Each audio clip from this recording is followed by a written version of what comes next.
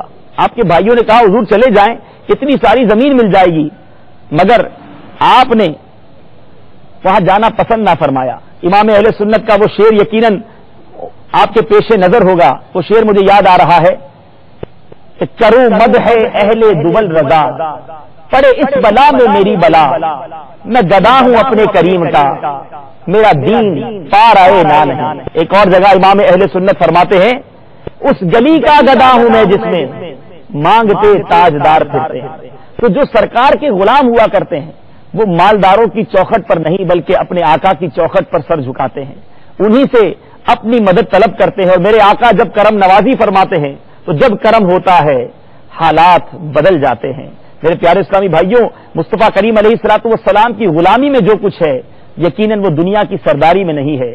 تخت سکندری پر وہ تھوکتے نہیں ہیں، تخت سکندری پر وہ تھوکتے نہیں ہیں، بستر لگا ہوا ہے جن کا تیری گلی میں۔ مگر اس کے برعکس ایک بار آپ کو ایک دیہاتی نے دعوت دی، وہ غریب آدمی تھا، کھانے میں اس نے موٹے چاول گنے کے رس میں ڈال کر پکائے تھے، حالانکہ آپ کو ڈاکٹرز نے چاول استعمال نہ کرنے کا مشورہ دیا تھا، مگر آپ نے غریب کے یہاں جا کر خوب سیر ہو کر چاول کھائے اور ساتھ ہی اس کی تحسین فرمائی تاکہ اس غریب مسلمان کی دل جوئی ہو سکے۔ میرے پیارے اور محترم اسلامی بھائیوں، غور کیجئے، بڑی اہم بات ہے، ہمیں بھی امیروں کے یہاں سے کبھی دعوت آتی ہے، وہاں تو ٹائم نکال کر پہنچ جاتے ہیں، مگر ہمارا کوئی غریب ملازم، ہمارا کوئی غریب پڑوسی، کوئی ہمارا غریب دوست ہمیں دعوت دیتا ہے تو کیا ہمارے پاس وقت ہوتا ہے یا اسے بہانہ کر دیا جاتا ہے؟ حضرت محدث اعظم پاکستان رحمت اللہ تعالی علیہ کے مزار پر حاضر ہیں، ان کا تذکرہ ہو رہا ہے، یہ مدنی پھول بھی لے کر جائیے کہ ہمیں غریبوں کے یہاں بھی جانا چاہیے، غریبوں کی دل جوئی کرنی چاہیے، یہ ڈفرینشیٹ نہیں کرنا چاہیے کہ جناب ہمارے پاس اگر وقت ہے تو امیر لوگوں کے لیے ہے مگر غریب مسلمانوں کے لیے ہمارے پاس وقت نہیں ہے، ان کے کپڑوں سے ہمیں گھن آتی ہے، ہم ان کے قریب نہیں جاتے۔ ایسا ماحول، ایسا معاشرہ کریٹ نہ ہونے دیجیے، بلکہ سب کو سینے سے لگائیے۔ ہم اس آقا کے غلام ہیں جو غریبوں کے بھی آقا ہیں، امیروں کے بھی آقا ہیں۔ ارے میرے آقا علیہ الصلوۃ والسلام چاہتے تو امیرانہ زندگی گزارتے، شاہانہ زندگی گزارتے۔ میرے آقا فرماتے جس کا مفہوم ہے کہ میں چاہوں تو یہ پہاڑ میرے ساتھ سونے کے بن کر چلنے لگے، مگر میرے آقا نے عاجزی اور سادگی والی زندگی گزاری۔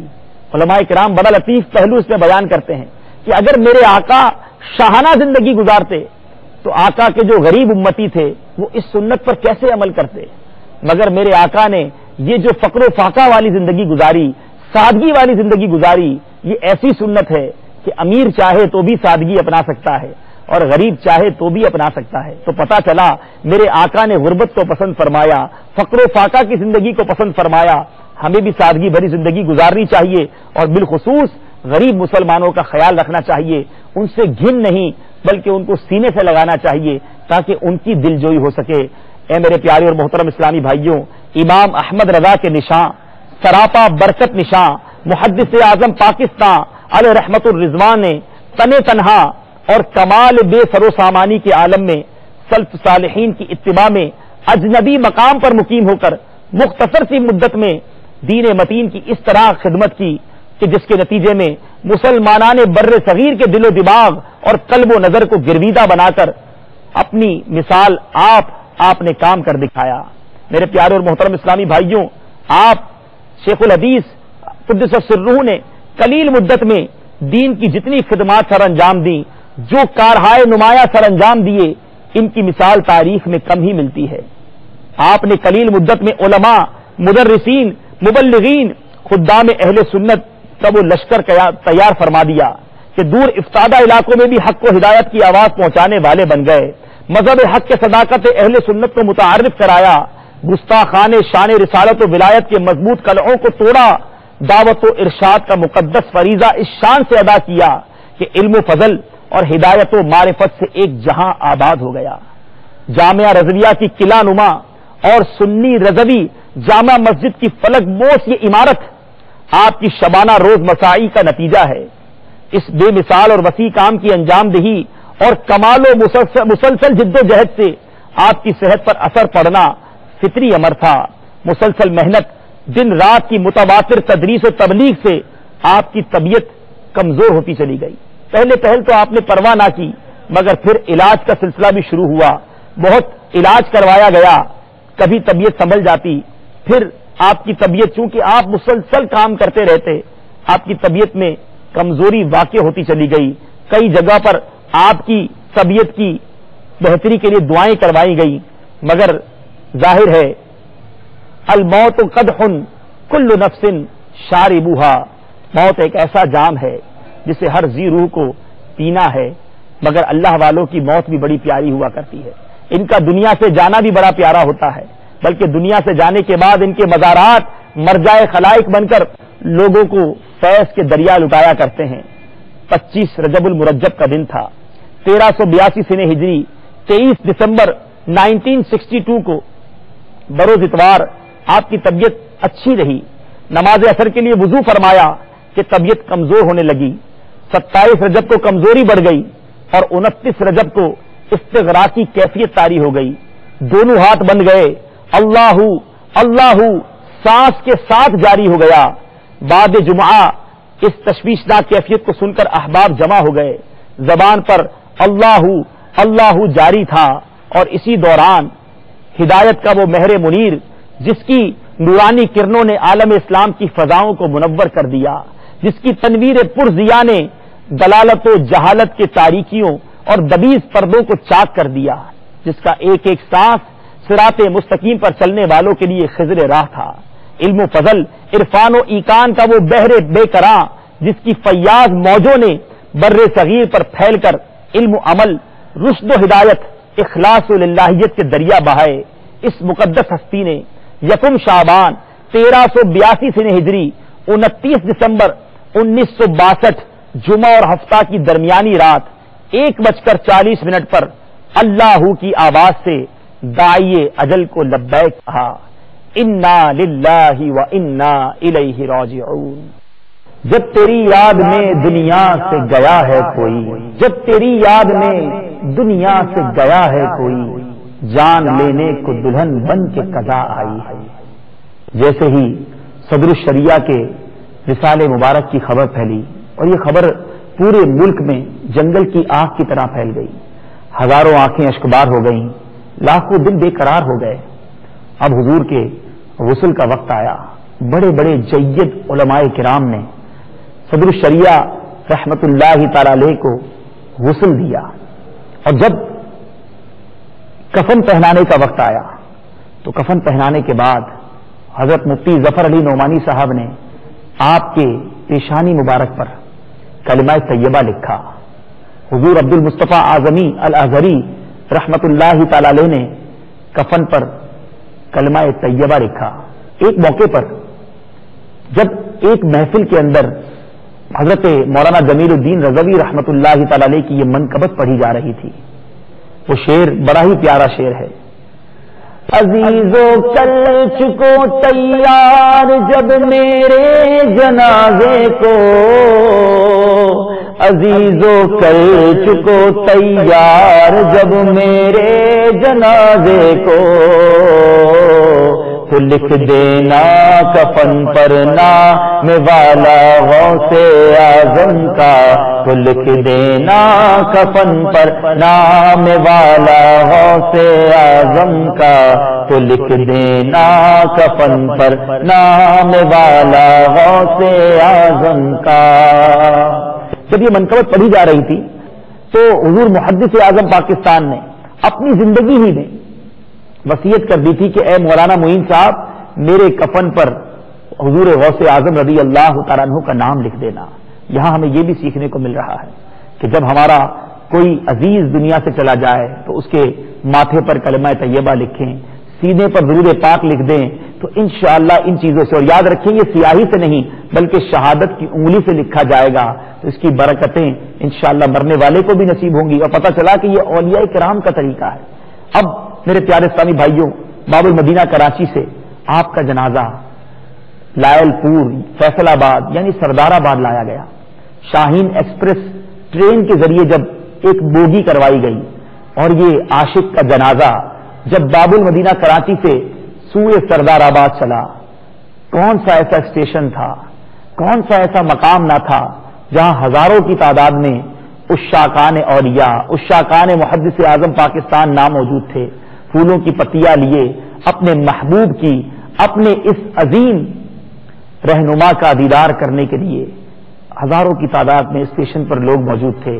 بہرحال یہ قافلہ سردار آباد پہنچا، عظیم الشان نماز جنازہ کا اجتماع ہوا، اور جب آپ کا مبارک جنازہ لاکھوں ہزاروں زائرین کی موجودگی میں قبرستان کی طرف لے جایا جا رہا تھا تو ہزاروں آنکھوں نے جاگتی آنکھوں سے دیکھا.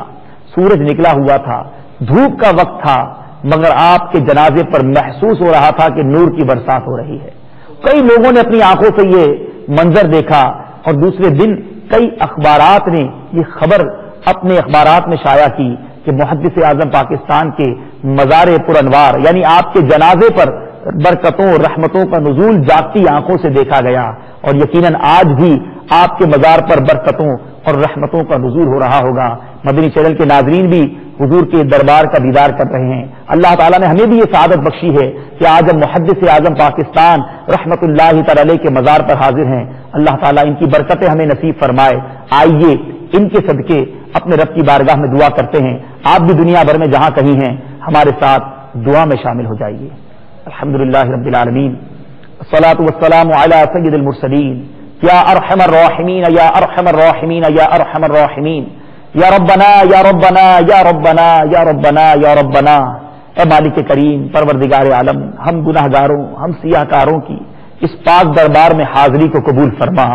اے مولا کریم، محدث اعظم پاکستان رحمت اللہ تعالی علیہ کی برکتیں ہمیں نصیب فرما.